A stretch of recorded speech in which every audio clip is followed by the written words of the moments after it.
Bonjour à tous. Alors aujourd'hui c'est un sujet particulier, parce que c'est pas une situation clinique, c'est plus les problèmes rencontrés par rapport à l'acquisition du matériel. Alors là je vais être obligé de regarder un petit peu mon écran parce que c'est pas simple. C'est pas simple. La question c'était qu'est-ce qui peut nous permettre de valoriser dans une structure hospitalière ou centre de rééducation l'utilisation d'une nappe de pression. À savoir, ces structures sont soumises à ce que l'on appelle la T2A. Donc c'est la cotation des actes de rééducation ou médicaux.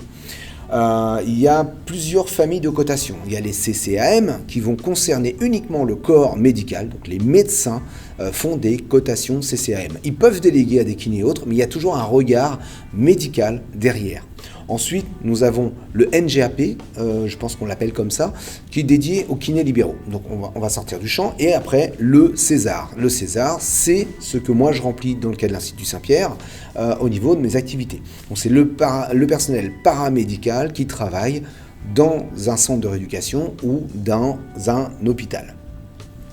Donc le but de ces cotations, c'est que chaque acte réalisé sur un patient doit avoir un code, ce qui correspondra à une justification de l'activité. Donc tous les actes dans la partie César sont regroupés dans ce que l'on appelle les groupes médico-économiques concernés. Donc c'est cette espèce de pot commun dans lequel on va trouver la pathologie, l'âge, la durée de séjour, etc. Donc un certain nombre d'éléments mis ensemble et qui vont permettre de donner une valeur à ce que l'on a réalisé. Donc en gros, la cotation d'un acte avec la nappe de pression rentrera dans un pot commun. Donc l'intérêt dans une structure de se dire la nappe de pression va-t-elle nous permettre de générer de l'argent, parce que c'est ce qu'on pense directement dans le privé.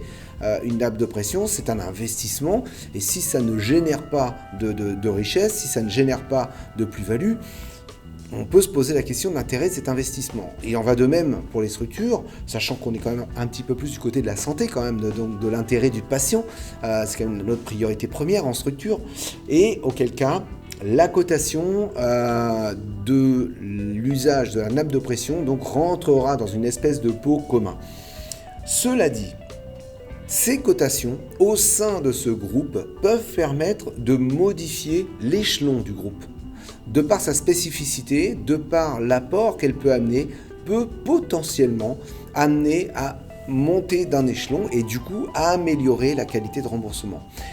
Mais cette opération, elle n'est pas systématique, elle rentre dans un processus complexe. Par ailleurs, il y a un autre aspect qui peut être intéressant, c'est dans le cadre des cotations, c'est d'avoir des modulateurs. Donc ils existent, c'est-à-dire que dès qu'on va faire une cotation particulière, une attribution d'un fauteuil roulant, je peux mettre un modulateur usage de la nappe de pression.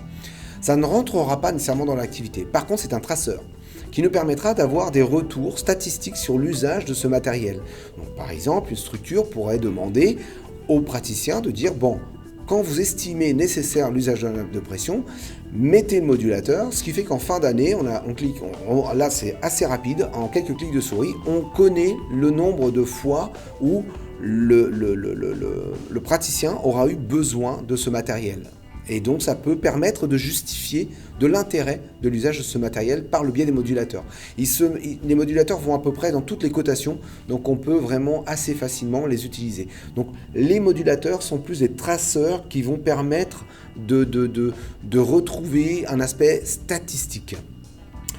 L'autre élément qu'on a nous dans le cas de Palavas, c'est que les consultations multidisciplinaires de positionnement, notamment la première consultation, passe en MCO.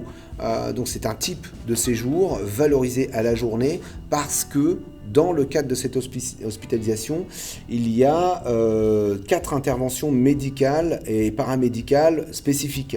Et l'usage de la nappe de pression fait partie de ces usages ultra spécifiques et pointus dans ce type d'examen. Donc ça permet, entre autres, c'est un petit élément qui permet de justifier du passage d'une hospitalisation en MCO, voilà, avec donc du coup un coût de journée plus intéressant pour la structure hospitalière. Alors, Un exemple, donc la nappe de pression pour les pressions, on en parle depuis quelques temps, mais c'est pas que ça. La nappe de pression, notamment donc le modèle que j'utilise de chez Texisense, il y a la fonction reaching. Il y a deux fonctions, reaching et latéralité. J'ai oublié exactement le suivi du centre de masse et latéralité dans les mobilités de la personne. Dans le risque de chute, on ne va pas utiliser la nappe de pression.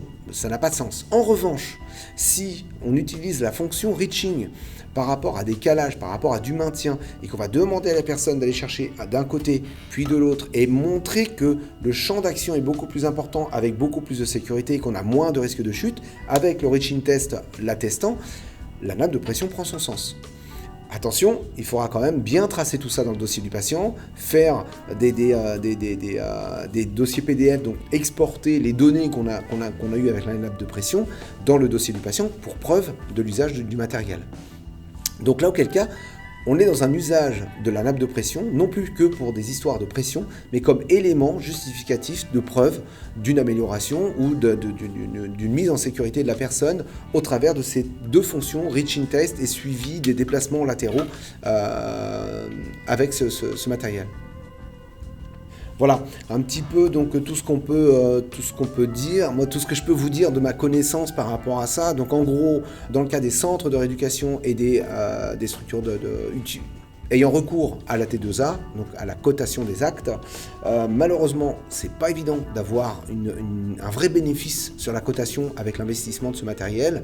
En revanche, vous pouvez justifier de l'intérêt du matériel au travers des modulateurs et ça peut vous permettre quand même malgré tout de justifier certaines démarches d'hospitalisation en MCO ou de espérer peut-être améliorer le niveau donc des échelons des groupes médico-économiques concernés. C'est pas toujours évident de se rappeler. Voilà, n'oublions pas quand même que au-delà de tout ça, la nappe de pression est pour moi un élément fondamental pour améliorer le confort, pour régler les appareils, pour diagnostiquer des situations, pour rechercher les meilleures solutions auprès du patient. Et aussi pour la partie éducation thérapeutique, formation, etc. Donc il faut que ça reste dans la boucle, il faut que ça reste dans les priorités. Et la partie investissement et valorisation, quand on peut, tant mieux, mais c'est pas le premier critère bien sûr. Allez, à très bientôt. Au revoir.